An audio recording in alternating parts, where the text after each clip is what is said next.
Here we go. Are you guys seeing my screen? Okay. So gardening 101, let's get into it. So who am I? I now know that I know a lot of you, but I thought I'd give you a little introduction. I'm really a farmer at heart, and I'm happy to admit that. I either raise or have raised beef, pigs, layer birds, meat birds, and alpacas for the last, I don't know, close to 20 years. I teach chicken harvest. A lot of people can raise birds, but it's a little hard sometimes to get them from the pasture to the plate. So I try to empower folks to do that. I've also been an alpaca shearer and teach alpaca shearing. And I like to garden because I like the idea of growing my own food and the sense of security that gives me. I started out my career in college admissions at Utica College, where I got my degree. And I am the fourth generation owner at Ward Lumber since 1988. And I love that photo that I hope you can see on the screen, the aerial photo. Not mine. I've taken lots of aerial photos at Ward Lumber, but I can't claim that one. So who are you? I sort of went through that a little bit. Normally when I'm teaching this, there's a lot of interactive dialogue. It's a little bit harder here. But I hope if you have a question, you can either stop me, or I do take question breaks. So where are you from? We covered that. How many years of experience? And what do you want to learn? I guess I should have done that because the chat window is gone for me. So I guess I'm not going to ask you that. I'm going to just blow right into it for you. So my goals for the training are to teach new gardeners in particular about gardening and the basics, and talk about how it can be done with a lot less work than what I grew up with, a lot more fun, and without a lot of expensive equipment. This is how I grew up gardening. And that tiller, that looks like a fancy tiller compared to the one that I grew up with. You know, as a skinny young kid, my dad would put me on the business end of the tiller, and it would throw my butt around. And I think at that point I said, I don't ever want to garden again. So that's, you know, a garden for years growing up and then stopped. Somebody comment? So the conventional style of gardening is where we're going to get away from, I hope. You know, trying to till, trying to dig soil, as photos there. Some of the challenges of conventional or old style gardening is who likes to weed? Having to weed is not my favorite thing to do. Watering takes more watering, and I'll get into that. And then if we're putting plants in the soil, the native soil, we've got to know a lot more about the ground, the type of soil, how it drains, how much organic content's there. We need to fertilize in different ways, know the pH. And then native soils have weed seeds that are lying there just waiting to come to life. And when we disturb the soil, bang, they were waiting and they come to life. So I want to talk about raised bed gardening. No more single rows, but raised beds gardening, which is gardening in a more efficient, a more dense way. Saves a whole lot of space because we're not having to walk between the plants. So we're only growing in the area where the plants are. So it takes less water, it takes less weeding, and no tilling. That's why raised bed works for me, because I don't have to fight with that tiller. So let's talk about where to put raised bed gardening first. We're going to go through where and how to do them and how to fill them and what to plant them, and then maybe a little bit about when to plant. So where to put a raised bed garden? A gardener's shadow is the best thing for a garden. That's not my word. Somebody smarter than I said that. But the point is, put it close to the house. I think I've got a picture. Yeah, so there's my garden. That's right outside our front door. So close to the house, I think is a good place to put a garden, so it's easy to get to. The garden needs to have full sun for at least 6 hours, and an 8-hour day is better. So as you'll see when I go back to that photo, there are no trees around my garden. I found a spot where I could be full sun. It shouldn't be at a low point, because a low point is going to get wet or stay wetter longer, at least in your paths. and I'll show you why your raised beds aren't going to suffer as much. The soil type where you put your garden no longer matters. That used to be a criteria for putting in a garden, is you had to do it where there was good soil. When we do raised beds, not an issue. You can split up your raised beds and put them different places. They don't all have to be in one contiguous garden like a conventional garden would have been. And you can do small beds in small areas if you only have small space. That's a little bit about where. That's my garden about a month or so ago. No, maybe less, because there was no snow on the ground. So questions so far on where to put a garden? I can't see but a few of you, so hearing none, I'm going to continue. So let's talk about how to make a raised bed. So raised beds are basically a frame around soil. The frame holds it in so that we're not losing our soil so much, and what to make them from. Lumber or wood, not just because I'm a lumber guy, but because it's a typical material to build with. So pine, spruce, cedar are great materials. Cedar's going to last longest of those three. Composite decking is a new material that is being used more often for raised beds. Definitely not treated, in my opinion. Treated isn't as bad as it used to be. There used to be arsenic in it with a CCA. The A was arsenic. But still, I wouldn't suggest that you put anything that was questionable up with your plants. So what size lumber? A 2x12 or 2x10 is great. It's going to give you a fairly deep bed. We only need 6 inches, but it gives you the ability to fill it deep and let it compress a little bit. As far as the size, some of the books I've read say make a 4-foot wide garden. In my experience, I have some 4-foot wide beds. It's hard to reach from the side of a bed 2 feet in and not be in the bed. Most of you is going to be out of the bed because you don't want to compress the soil. So unless it's a 4-foot by 4-foot bed, so you can get on all 4 sides, 3 feet works better in my experience. So if it's going to be longer than 4 foot in any direction, I would suggest making it 3 feet wide. So we make these nice raised beds here, and we have to have a walkway in between. So in the walkways, I don't want to mow in my walkways because I couldn't get a mower in there, and it's hard to weed whack. So I suggest putting down something to keep the grass down. And that's a full-time job. So things that can be put in the pathways are a fabric or a weed block of some sort, mulch, cardboard can be used. I've used that. Landscape fabric, plastic. This is a picture of plastic I put down in my pathways this year. So pros and cons of landscape fabric versus cardboard versus plastic. Cardboard is going to obliterate the grass. So by the way, you can put your raised beds right on top of existing grass because we're gonna get rid of the grass through the process of building a raised bed.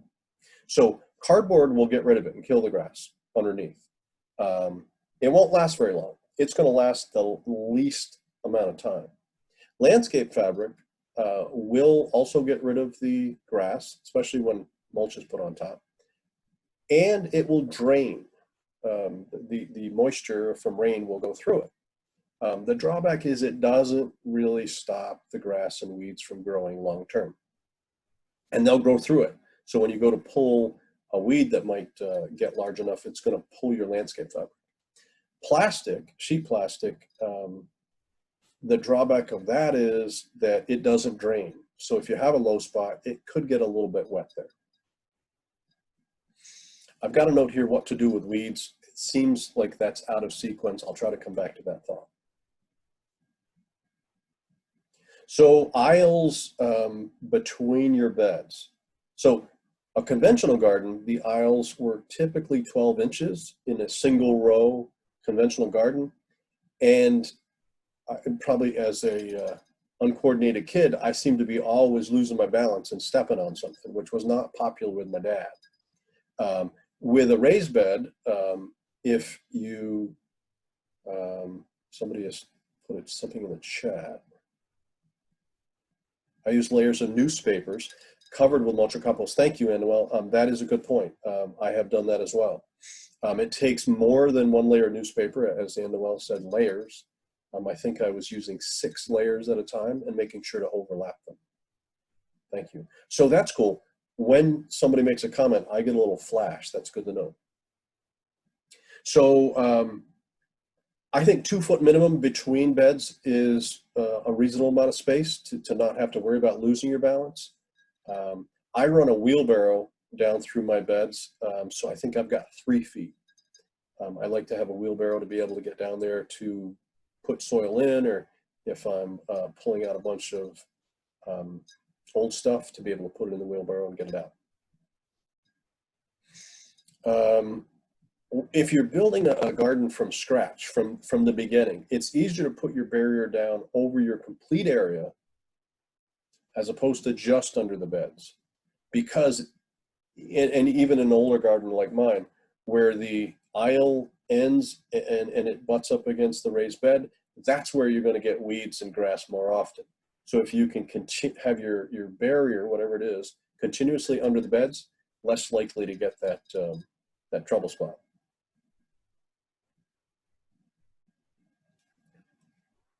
Oh, and well, I do have newspaper on my notes here, so I agree with you very much. So there we go. So these are a couple shots of my beds, and you can see the width of my aisles a little bit. And all but this one, I think, are 3 foot wide. That one was one of the early ones. So what are we going to put in the raised beds? We're not using native soil for a lot of reasons that I mentioned earlier, one of them being that there's often weed seeds in that native soil. So we need to put new growing medium in the beds.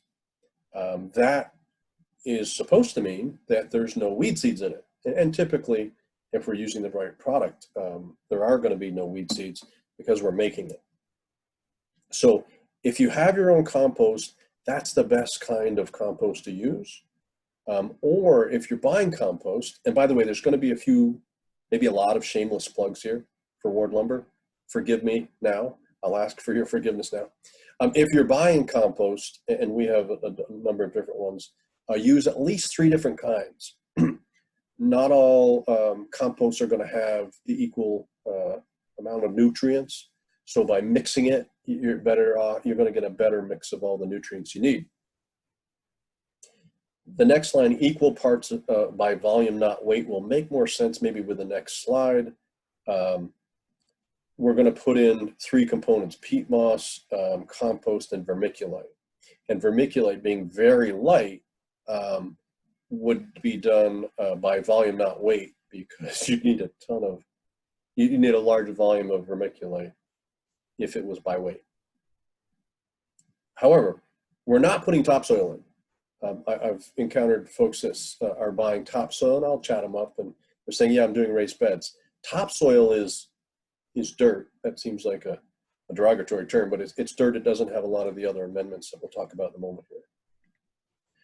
So if we're building a raised bed, which is my premise here, we're going to fill it with different components. So this, if you want to build your own, is a recipe. I'll show you another option to build your own as well. But this is called Mel's Mix. Mel Bartholomew wrote the book called Square Foot Garden. And that is a great book. I own a copy, but it's loaned out and I can't find it at the moment. But this comes from his book. Mel's Mix holds moisture well, but it drains well if it's got too much moisture in it. So it's 1/3 peat moss, which gives the soil lightness, which is great for new plants and seeds. It also helps retain water. Block fill, vermiculite, and gardening. Chris is asking. Chris, I'd have to get back to you on that. Vermiculite for block fill is a building product that we have sold in the past. Does it work for raised beds? Don't know. Whoa, didn't mean to do that. Thank you for your question. We'll talk. Um, Vermiculite, as Chris asked about, 1/3 of that is great at holding water. If you know vermiculite, it's got all those little fissures in it, and that's where the water resides. And then as the soil around it dries out, that water will be sucked out.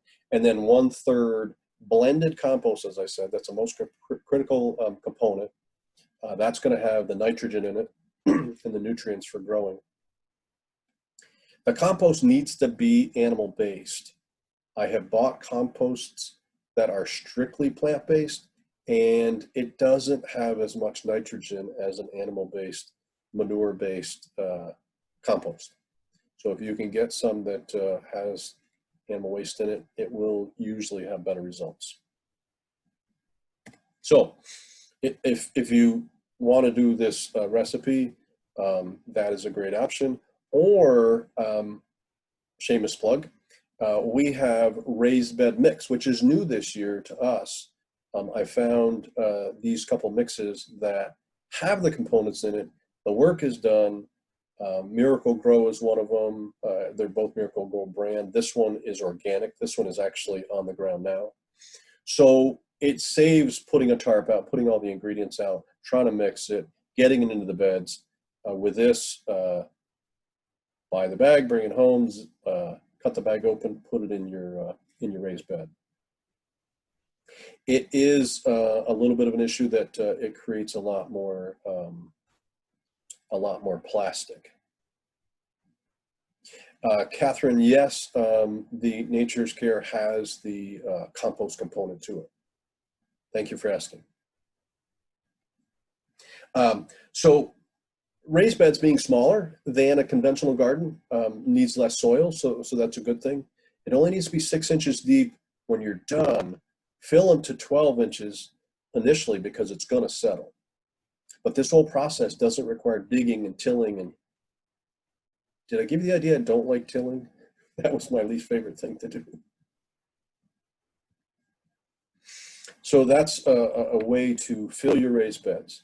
Amendments aren't needed a whole lot if you're doing raised bed gardening and making your own soil or putting fresh soil into it. These are some. This BioStarter Plus is a great start when you put your plant in the ground. Put some of that in the hole, water the hole, and put your, if you're doing veggie starts or even starters in the house, you're going to put that in after.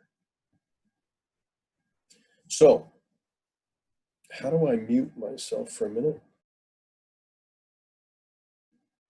I'm losing my voice already. Tools that you're going to need. One of the benefits of raised bed gardening is not a lot of tools. A shovel, only if you're making your own mix. If you're doing bagged mixes, you don't even need a shovel. A tarp if you're mixing your own soil. A wheelbarrow if you're mixing your own soil, although you can use the wheelbarrow to get the bags from the vehicle to the garden. A hand trowel like this picture here for planting. A pruner for tomatoes. This isn't necessarily a tomato pruner, but a pruner for tomatoes. We'll talk briefly about that. A spading fork is a medium-handled tool if you're turning your compost, which we'll talk about, or if you're growing a cover crop to remove it. But once your raised beds are established, all these big tools go away, at least the shovel and the tarp and maybe the wheelbarrow. And then, more importantly, what's not here? The tiller, a weeder, a hoe, a broad fork. A broad fork that is often used for turning topsoil to build a new garden. Don't need it in a raised bed. Little trivia and a chat question. What are those? Thank you, Patty. Just bought 12 bags of topsoil award lumber for your garden. If so, you may want to reconsider, repurpose them to another place if it was straight topsoil. Thank you very much for your business. Garden tools. I throw these on here. These are a couple unique gardening tools that this one you don't need to use. Anybody want to throw in the chat or turn on your speaker microphone to tell me what those are?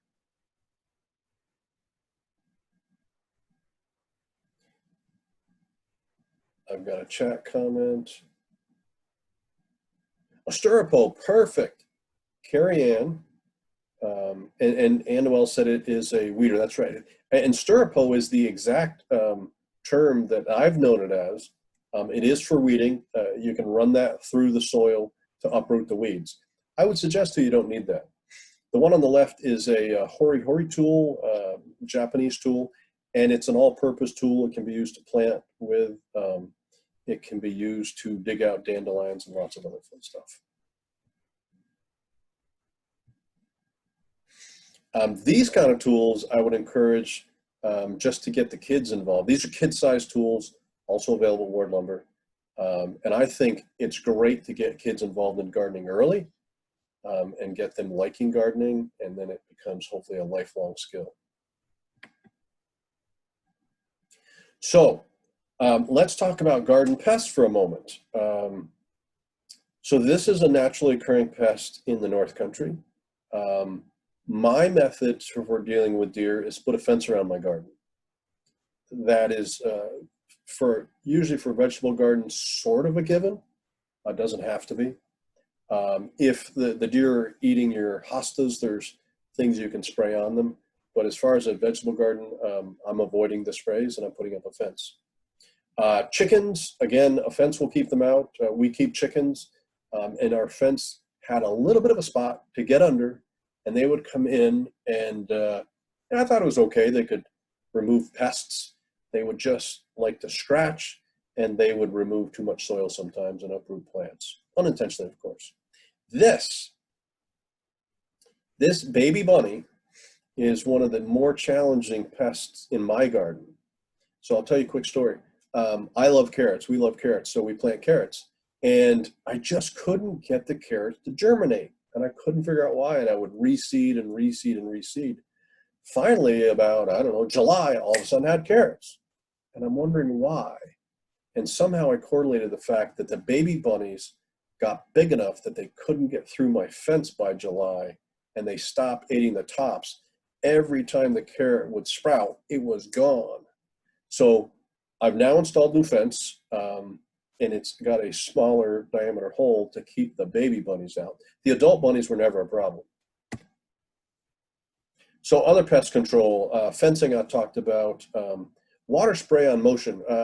I have used and have seen a water sprinkler that will go off on motion.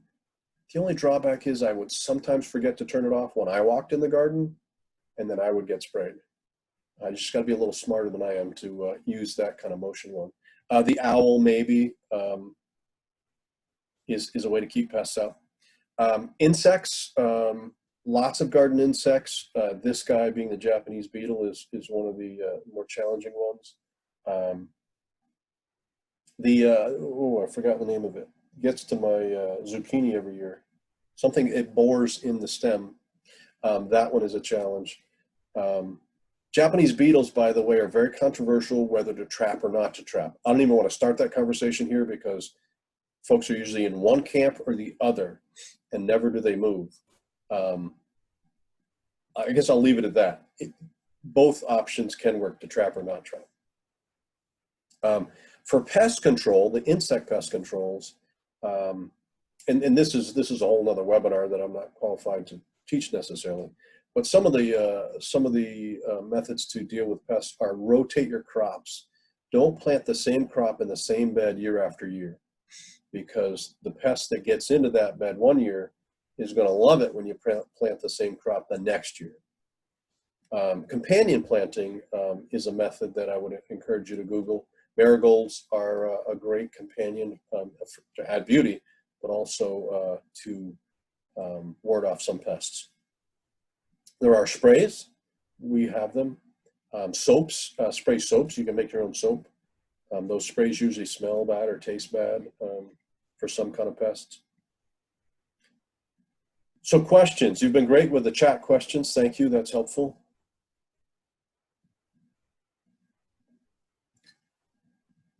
I can only see 3 of you, so if anybody's waving at me, I got nothing. So let's talk about plant spacing a little bit. This may not be from Mel Bartholomew's book, but it is about plant spacing. Um, we have to think about the fully grown plant and how much space it's going to need. I'm guilty of packing it in my garden every year. As long as I've been gardening, I still get too aggressive and want to plant too much, and I have to either thin or take a row out or something sometimes. So this talks about how many plants per square foot. I throw it up there as a little bit of a reference and to encourage you to go do some research. Something like carrots, 16 per square foot, it's going to be a fairly small, fully grown plant versus cauliflower is going to take up a whole lot of space. So we're going to have a whole lot less cauliflower in the same amount of space. So if you're new, you can Google some of these things to get a sense. As you become experienced, you're going to know from experience that what takes more space than another. Pure square foot gardening requires a grid. So this is a square foot garden bed, and this shows in this square foot, I can't tell what that is, but it's fairly dense, where the romaine is, looks like it's 4 per, and then maybe these are peas, are maybe 8 per. I just want to give you this visual to reinforce how larger plants take more space than something smaller. So what to grow? We'll often get questions, what to grow? I have to ask you a question back. What do you want to eat? That's what you want to grow. Some of my favorites are tomatoes, specifically sun gold tomatoes. For the first number of years that I had a garden, my wife didn't even know we were growing sun golds because they never made it in the house. They were all eaten in the garden. Peppers are also a favorite. Onions, so there's storage crops, and then there's the short life crops. So tomatoes and peppers don't last long unless you can them. Onions can be stored through the winter, so I like to grow some storage crops. Potatoes can also be stored for the winter.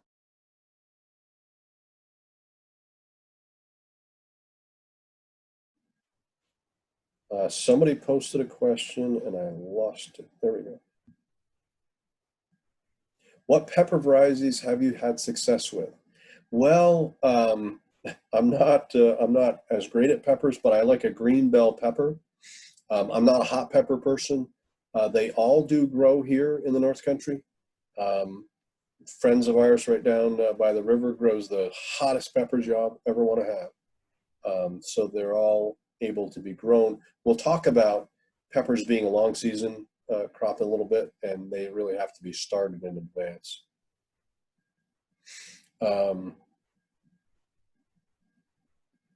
Anything to avoid in this climate?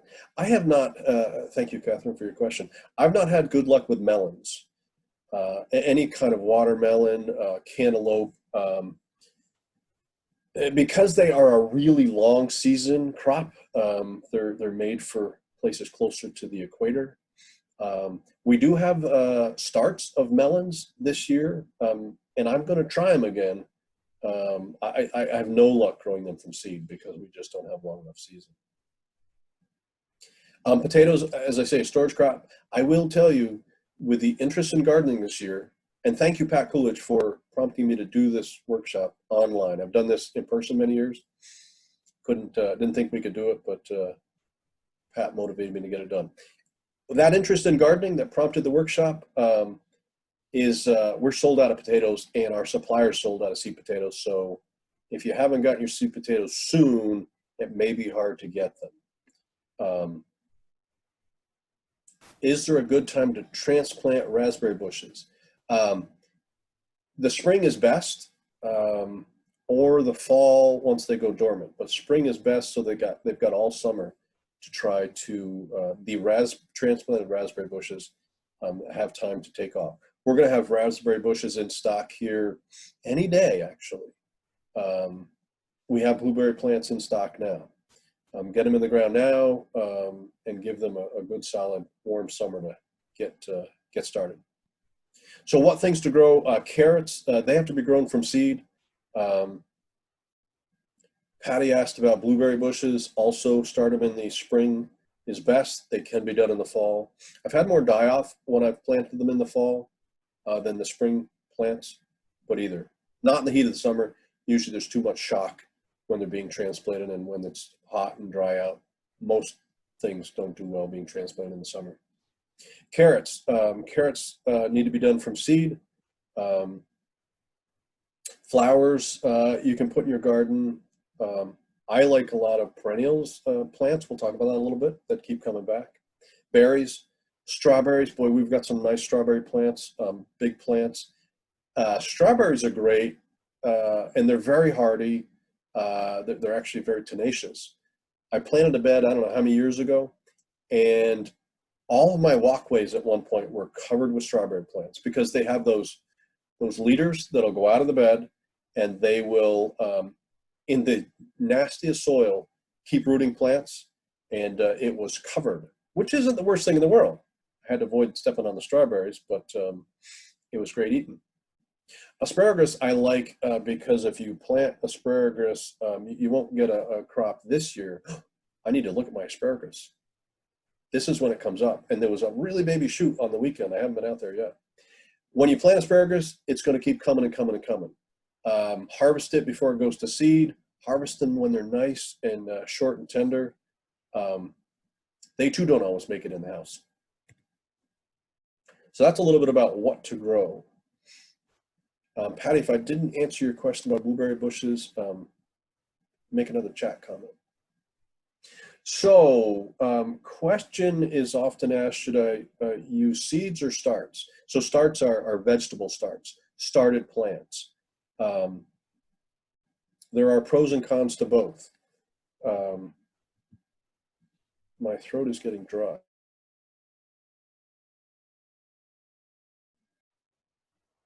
Pros and cons.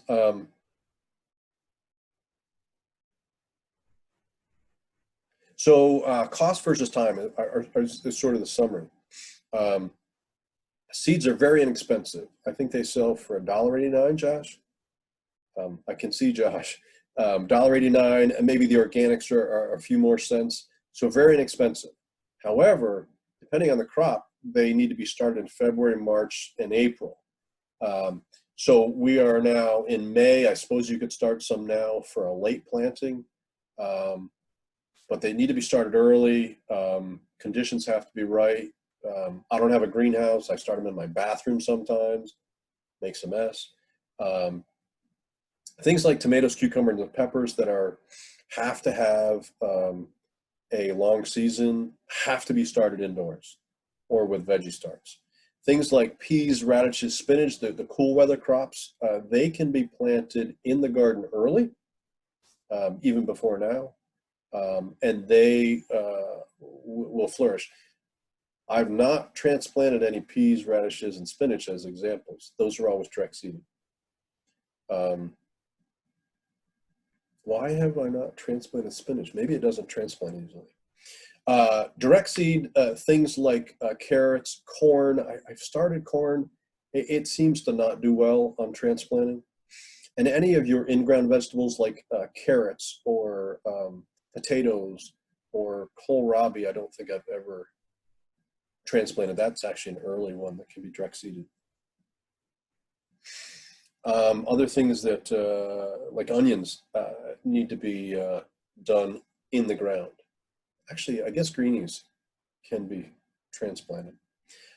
We have onion sets in stock, by the way. They went fast. I ordered another batch. Seed potatoes, as I said, sold out. Those things are not seeded. Things like berry and asparagus don't come from seeds. Asparagus is a octopus-looking type of a root base is what gets purchased and planted. I think we have asparagus coming in.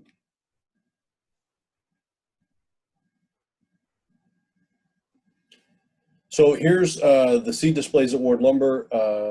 The guys brought in a really great selection of seeds, vegetables, herbs, flowers. So if you need seed packets, we've got them. We also have starts. This is a recent picture of all the starts. red cabbage, cauliflower, all the brassicas, Brussels sprouts are in there. Herbs are selling very well. Lavender, sage. There's one lonely sage plant there if somebody wants to rescue it. We'll get more of that here coming up. So that's an example of what the starts look like. They need to go in at a certain time. We'll talk about timing.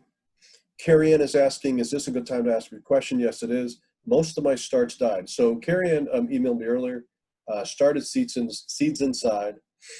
They died last week. I think she said she put them in a greenhouse, and I think you said they got cooked. On a warm day, a new start in a greenhouse, when the sun's out, may get overheated. Monitoring and modifying the temperature in a greenhouse is tough. Cold at night and hot during the day. So should you start over or buy starts? Well, I have given up on starting from seed indoors. I guess I'm lazy, I'll admit it, and don't have time. I love starts. I can have my bed prepared, and then in an hour, it can look like I've been gardening for months. I can dig a hole, put the fertilizer water in, and I'm golden. So I like starts. Maybe your question is more about this time of year. Depending on what it is, you could start from a seed and you'll have some late crops.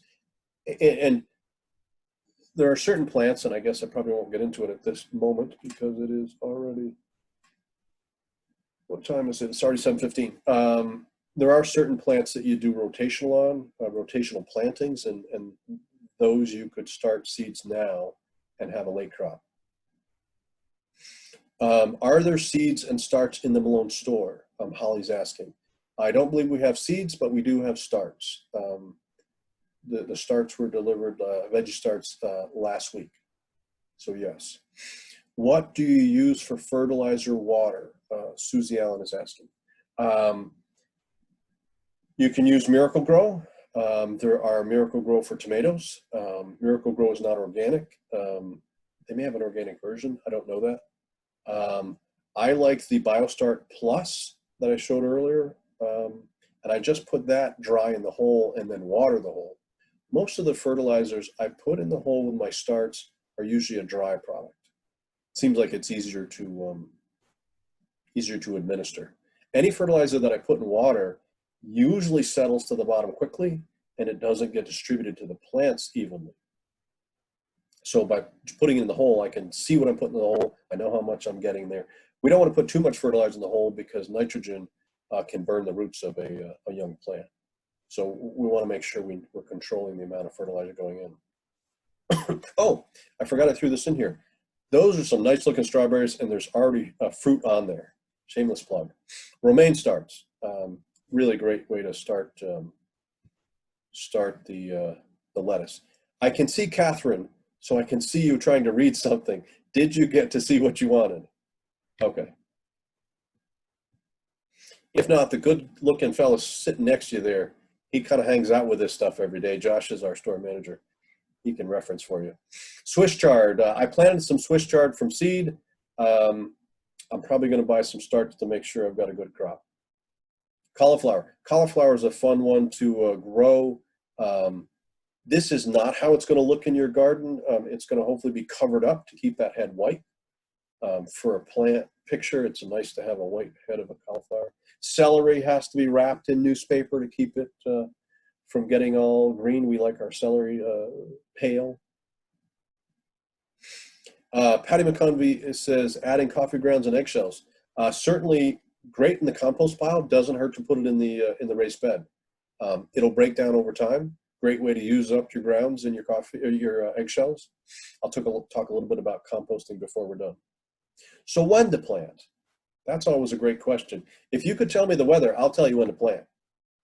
So the challenge is for you guys, but don't do what I do, plant too early. You know, by the time winter's over, I'm so raring to go.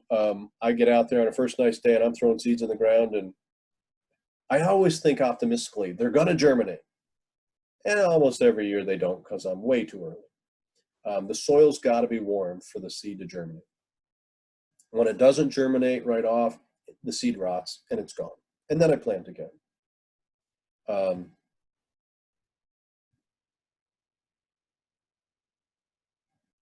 Starting to lose my voice. So things to seed early. We talked about a little bit, peas and spinach and the brassicas, get them in the ground early. Things like peas, as soon as the soil is workable, like the frost is gone, put your peas in. Generally speaking, though, Memorial Day in this climate in the North Country is sort of the beginning of the in-ground gardening season. That varies by a week or two, depending on the weather. And this year it seems like it's staying cold longer, so it may be a little bit later. But usually if I'm buying starts, I'm doing that mid to late May. Tomatoes, like these guys, don't like the cold. So they're very fragile. The peppers even seem to be a little more durable than tomatoes, so don't get them too early. When to plant other things, plant your garlic in the fall. Garlic is a great crop, an easy crop. It stores well. Plant that in the fall, and I guess get back to me if you want to talk about that. Columbus Day is about my benchmark for planting garlic. And then you've got to mulch it to make sure it doesn't, the roots don't get broken off by frost. Seed packets will guide when to plant specific crops. Some seed packets say as soon as the ground's workable, others say 45 degrees. So the seed packets will have a lot of information on the back of them.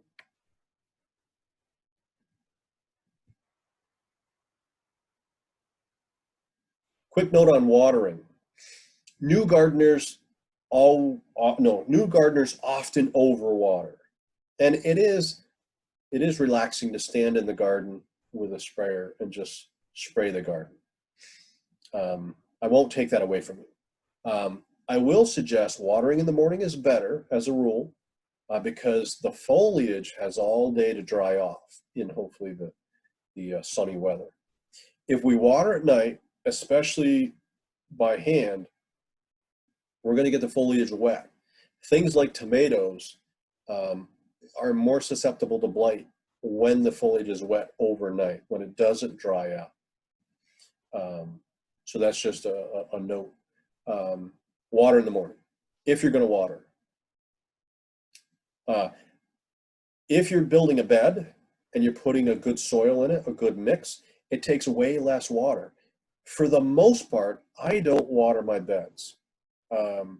There's usually enough soil throughout the summer, enough rain throughout the summer to keep the soil moist enough, except for maybe a week or two in August.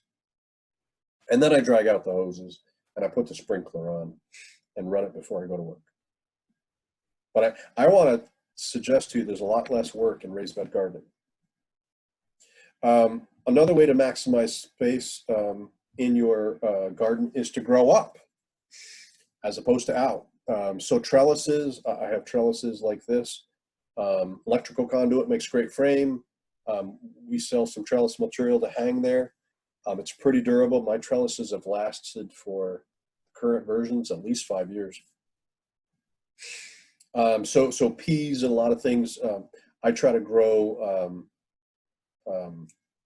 pumpkins and things like that, because zucchini and squashes, they're going to grow crazy and take up a lot of space. If you can train them to go up, you'll save space. And your fruit, using the generic term fruit for vegetables, anything that comes off of the blossom, the fruit will be cleaner if it grows up, and very shapely if it's not sitting on the ground and has a flat side. So let's talk about planting. If we're talking about planting seeds, carrot seeds, a lot of seeds are very, very small. Planting one seed at a time is way more tedious than I've got patience for. So I take a handful of seeds, I put the packet in my hand, and I just grab a pinch, and I just work my fingers back and forth and let the seeds out. The seeds are going to be sort of random in the row.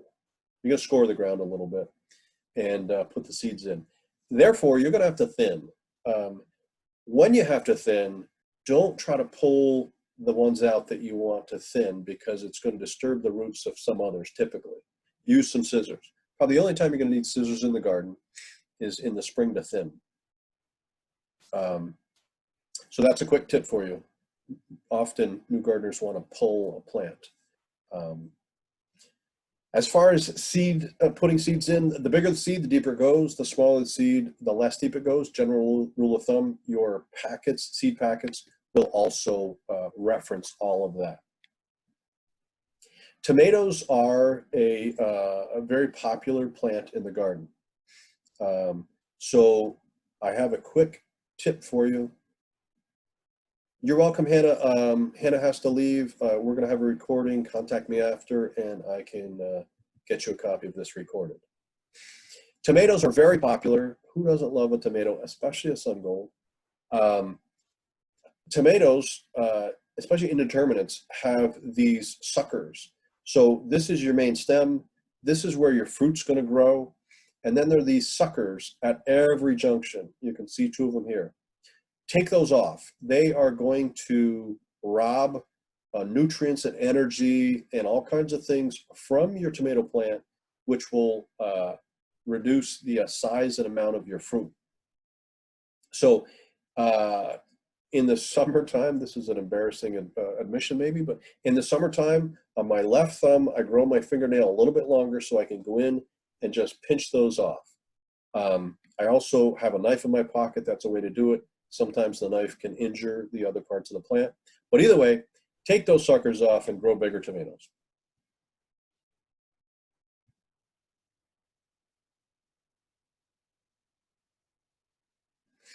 So weed control. One of the reasons I got away from gardening was I didn't like to weed.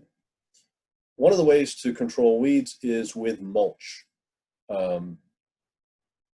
Give your garden a good weeding. Make sure you've got all the fresh weeds you can, and then mulch with various mulch products we'll talk about to hold the weed pressure down and to hold moisture.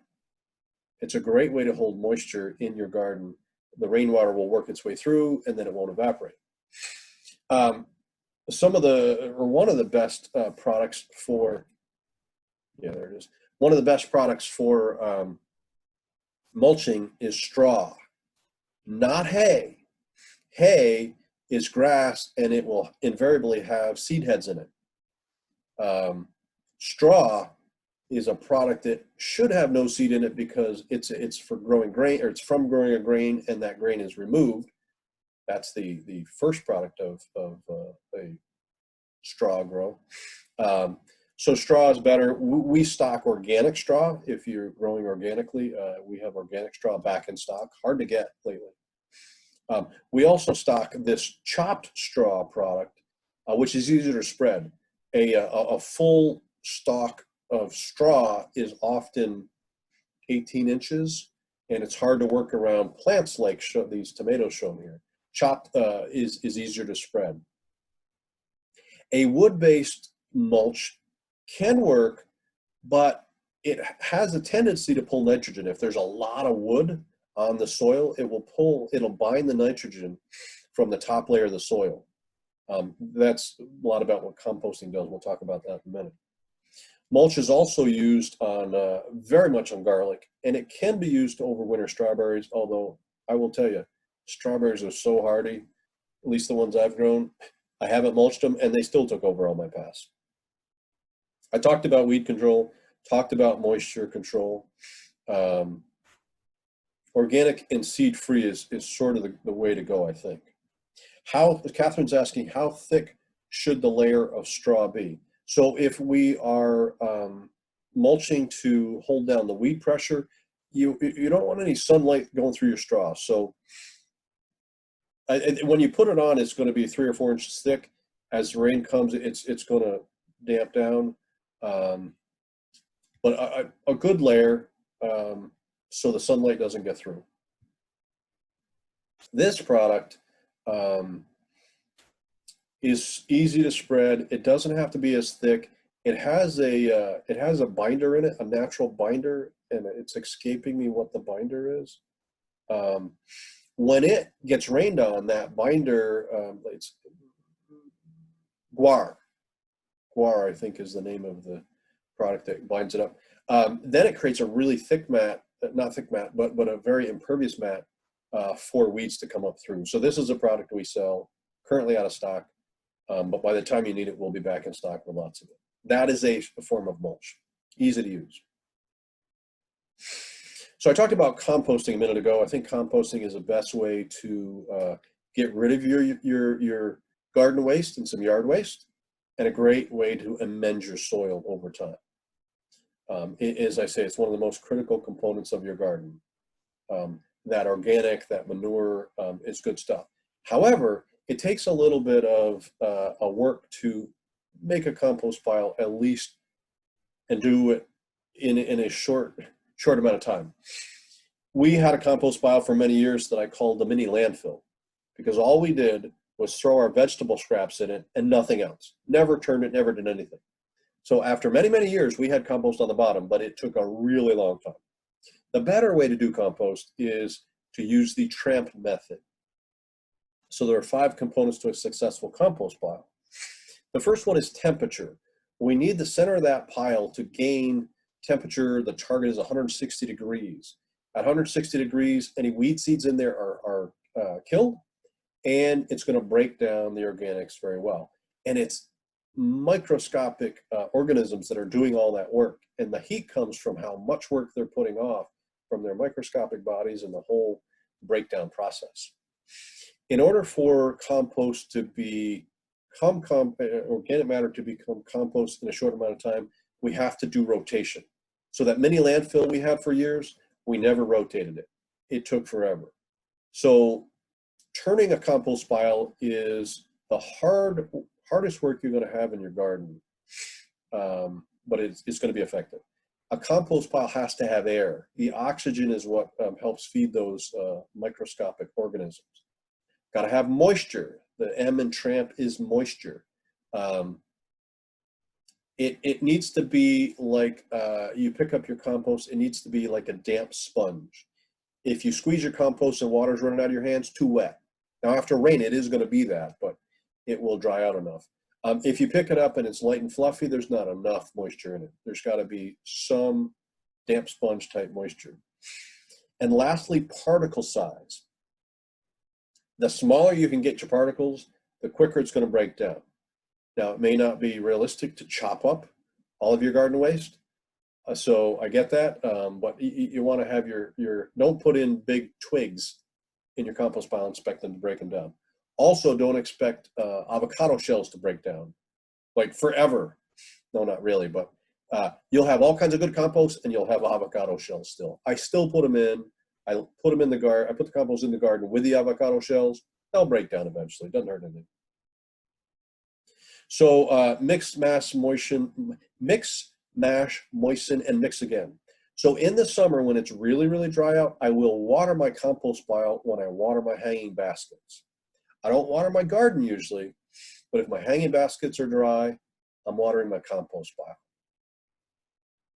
The process, or the benefit of composting, is the nitrogen in the green plants will escape and be gone very quickly if not bound up by carbon.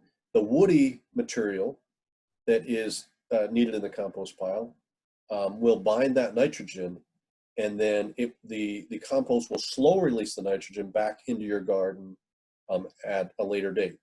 Oh, somebody commented and I lost it already, sorry. Catherine asked, how thick should this layer be? Does it need to be all broken down before you use it? So I think you're asking, how thick should the compost be? And I can see you, so shake your head, yes or no. No. How thick should it be in the compost pile? I'll unmute. Okay.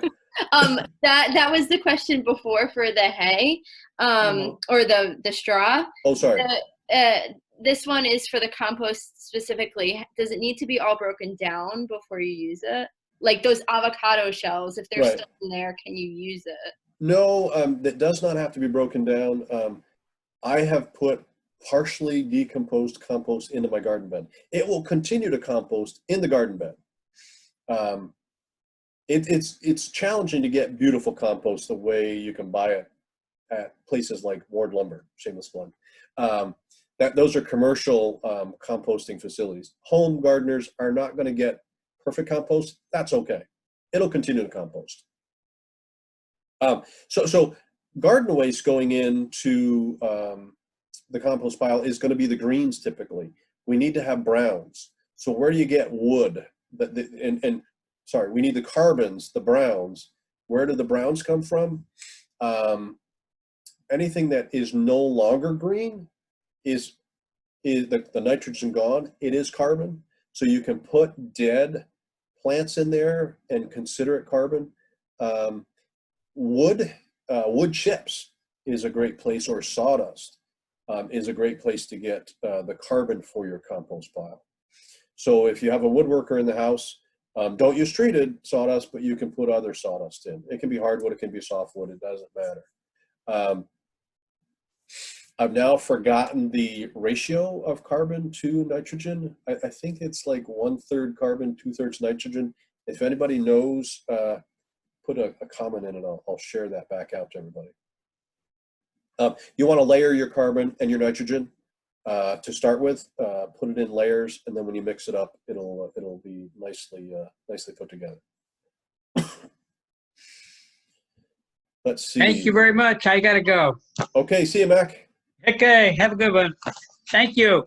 You're welcome. So compost, a great way to make a compost pile is free piles from Ward Lumber. We put them by the side of the road. Any kind of container that keeps the compost in about 3 to 4 foot square works very well. A compost thermometer is a great tool because it's fun to get that compost thermometer into the compost pile and see the needle get to 160 because you know that your pile is working. I did a quick Google. We sell compost thermometers at Ward Lumber. I did a quick Google to find the photo bars that we sell for 20 bucks. I found it online for $42. So come see Josh and the Ward Lumber crew for a 19-inch thermometer. You can use any thermometer. A compost thermometer typically has a long probe so that you can get that into the soil and get to the center of your pile and see what a great job you're doing. This is what I thought maybe you were asking at one point, Catherine. Composting can be done in the garden. It can be done in a pitch, excuse me, a pit or a ditch. It doesn't have to be in anything fancy. So the lasagna garden method is layering all the different components of a compost pile. This one is very fancy. They put peat moss between every layer. The peat is going to help with air going into the pile, and it's also going to hold some moisture. But things that can be composted are wood ash, as long as it's not from treated wood. Leaf mulch at the end of the year, you can chop up your leaves. You can throw them in. You can throw in whole leaves, but they often create a mat, and they create a layer so no moisture goes through. It's possible, but if you can crunch them or munch them, it's better. Manure is critical. Mushroom compost, I don't know what that is. Organic compost, I guess you can purchase that. Wet newspaper on the ground, or even newspaper that's ripped up, can go in the compost pile, as long as it's soy ink. I do want to say you sort of need a something to start your compost pile with. So manure is a great thing to bring those microorganisms into the compost with, so that they can flourish from there. Season extension. We have short seasons here. If anybody's in Lake Placid, you got a really short season. From Lake Placid to Jay, it's about a 2-week difference in the length of the season. And if you go to Lake Champlain, they gain another 2 weeks from Jay. So row covers, this time of year, we're starting to get out of it, but lately it's been a little cold. So if you got something in the ground, you may need a row cover, certainly at the end of the year. Cover crops, that's a whole nother conversation. Some of the benefits are they prevent erosion, even just from wind, but rain. Mother Nature does not like to be naked. So Mother Nature likes to be covered. She will often grow something if you don't. So cover crops are a great way to keep the soil covered. And certain cover crops will fix, legumes will fix nitrogen into the soil, which is a good thing as well. So some of the supplies you may need are fabric under the beds, plant markers. Plant markers are really helpful because I have CRS. CRS is I can't remember even what the S stands for, I guess. So I think I'll remember that I put carrots there, and then 2 weeks later, I think I'm not sure what I put there. So markers are good. Trellis material, netting, all those kind of things. I'm getting close to the end here, I think. Resources, there's a lot of great books out there. These are a couple that I have to loan if somebody wants them. Square Foot Gardening, if I can find out where it is a really great resource. It's an easy read. Hopefully it'll pop up. YouTube, you can learn anything on YouTube these days. Neighbors and local gardeners are a great resource for local advice. Like, when does the season start here? I told you Memorial Day. That would not be true in Lake Placid. It's probably a couple weeks later in Lake Placid because of the elevation difference. So local gardeners, great resource.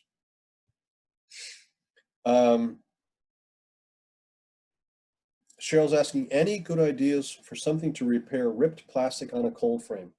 That's a tough one. The plastic on a cold frame is subject to UV and wind, and both of them are hard on that plastic.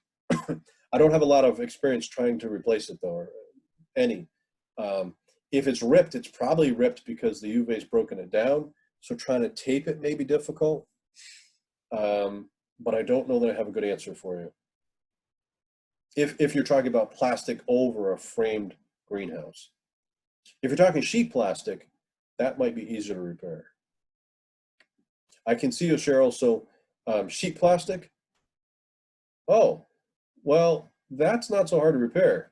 Some tape might do that, at least to keep the excess rain out and maybe pests. So questions, normally I'm doing this in person and I take a break to make sure people have asked questions. Here you guys have been great with questions in the chat. If anybody's got any more questions, either unmute yourself or give them to me in the chat. I've rolled through a lot of stuff. I'm going to go back to that shameless plug in a second, giving time for questions. Yeah, I've got a question. Yes. I'm trying to do a memory garden in my front yard, and I want to put perennials in it eventually, and I know that it usually takes a couple years to really get them to be what I want, where I want them to be. So I was thinking of doing vegetables this year. I started a 15 by 15 plot.